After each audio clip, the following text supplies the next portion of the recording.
Hi guys, welcome to Road to the Big Time, a show all about athletes' pathways to becoming a professional. Today I'm sitting down with an AFL megastar. This guy's a two-time All-Australian, he's kicked 395 career goals, and is a three-time Premiership player of the Hawks. I've got Luke Bruce here. How are you, Luke? I'm going well, Ryan. How are you going? Pretty good, thank you. First up, how we like to start all our episodes. I just get you to give a brief outline on your pathway coming through the ranks to the AFL. Yeah, it's a good question. And for me, probably a little bit different to, I guess, the typical pathway to make it to the AFL. Being a New South Wales boy, grew up in country New South Wales. So Temora was the town. Most people would probably know Wagga Wagga. I'm sort of an hour north of Wagga. Grew up there on the family farm, went to school in Temora. And Yeah.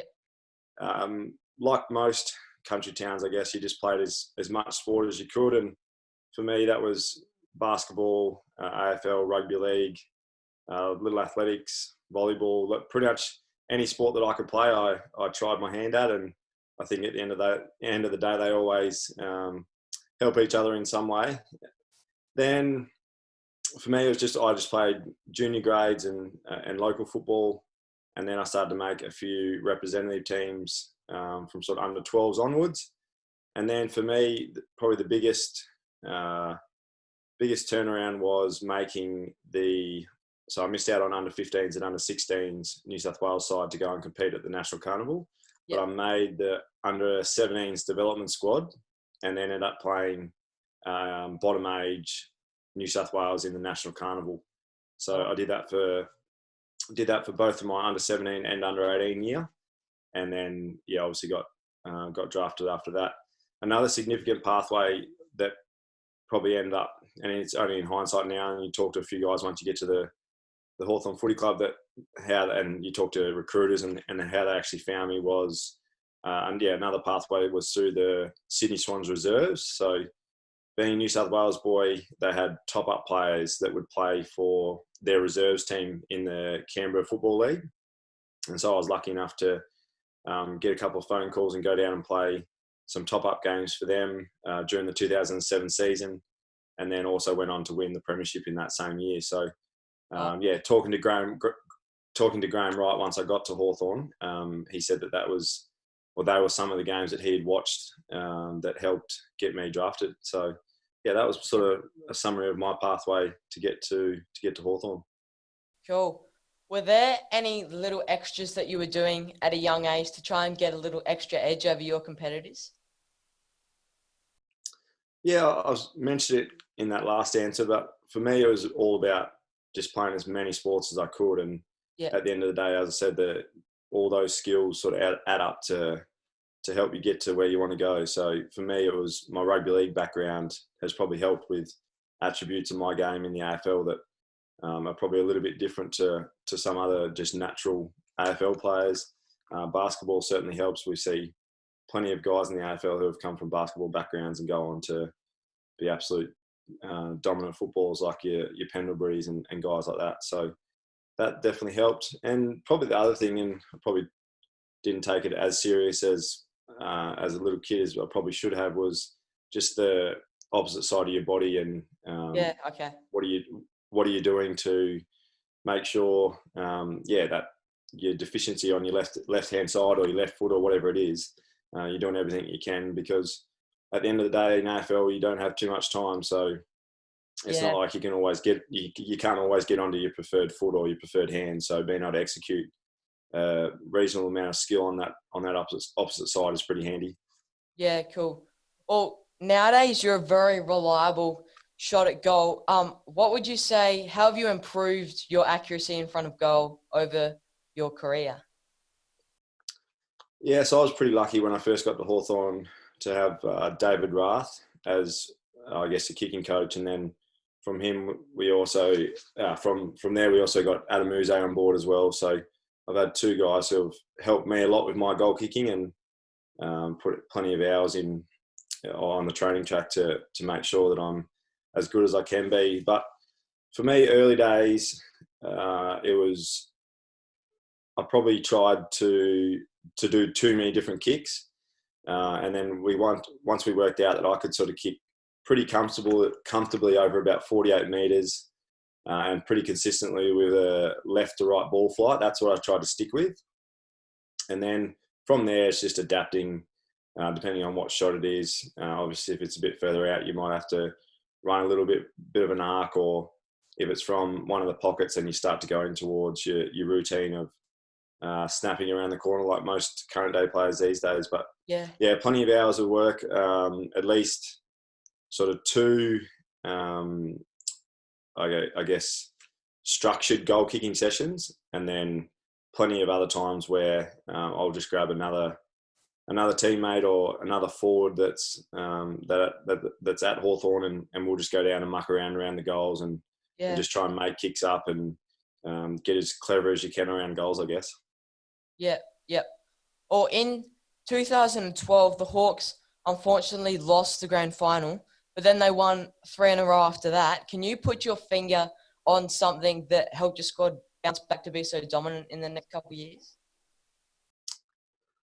Well, it's a good question. I don't think I could put my hand on one thing that helped us, come back from losing a grand final and then going on to win 3 in a row. But one thing I probably do know is that if we had have won that grand final, then I'm not sure whether we do go on to win the next 3 as well. So the hunger in our group after 2012 and losing a grand final was just massive.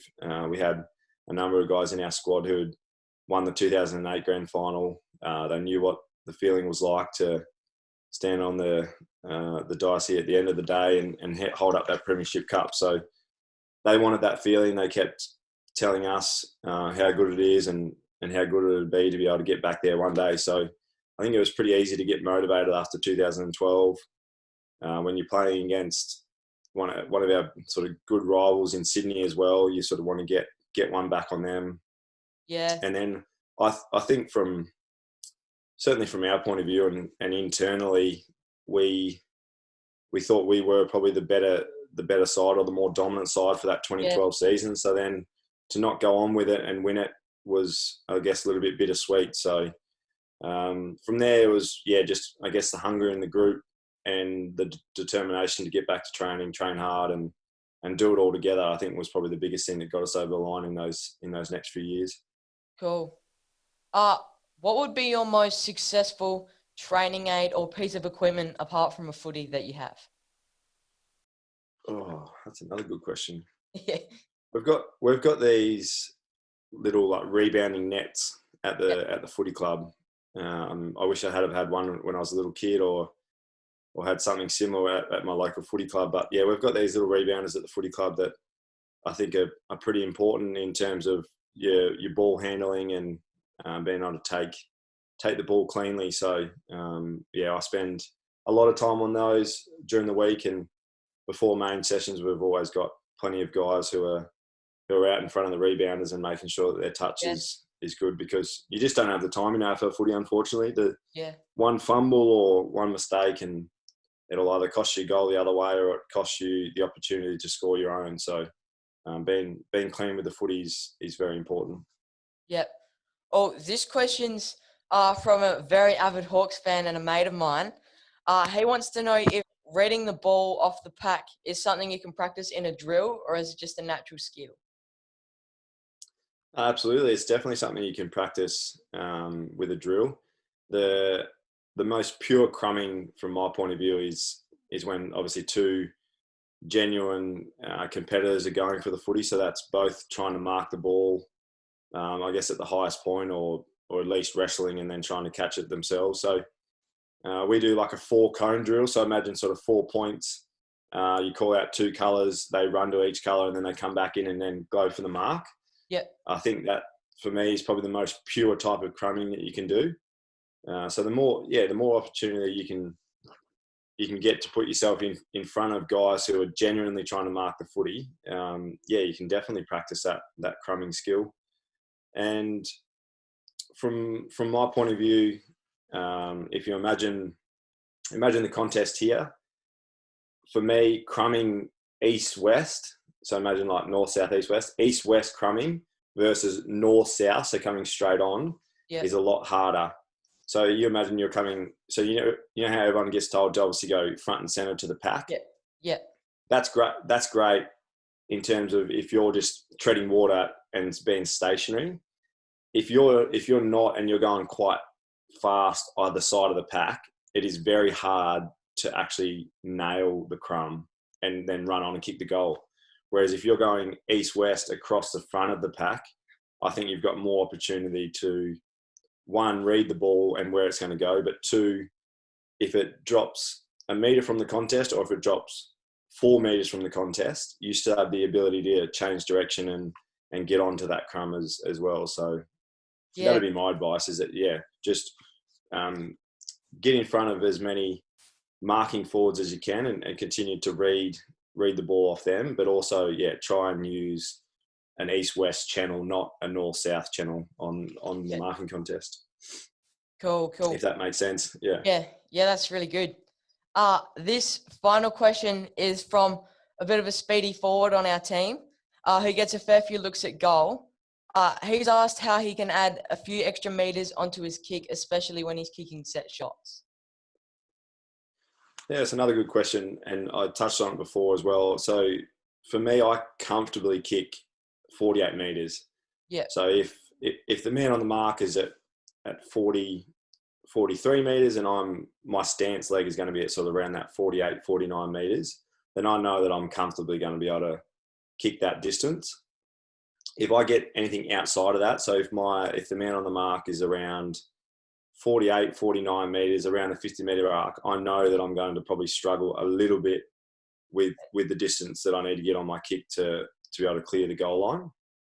So for me, it's just running a slight little arc. And if anything, it's probably a little bit harder to do, but also laying the ball off a little bit so it doesn't spin as much. So I'm not sure whether you've noticed with some of your kicks. So if they spin more, they don't travel as far. Yeah. Okay. So getting that ball to spin a little bit less, which it's tricky because it's a fine line between. Have you ever bellied the ball where it just floats? Yeah. So it's a fine line between bellying it and putting too much spin on it. So it's quite an art to nail that. But definitely, I'd recommend just running a small arc on your run up, and that should give your leg a little bit more room to swing and hopefully a little bit more power to kick it a little bit further. Awesome. Well, okay, mate. You've been a superstar to chat to today, but that's all the questions I've got for you. You've given us some fantastic advice, and I hope you have a great season 2020. Yeah, cheers. Hopefully, it's not too long now, only sort of a couple of weeks before footy's back on our screen. So I'm sure everyone's looking forward to it, but I definitely know I am. So it'll be good. I can't wait.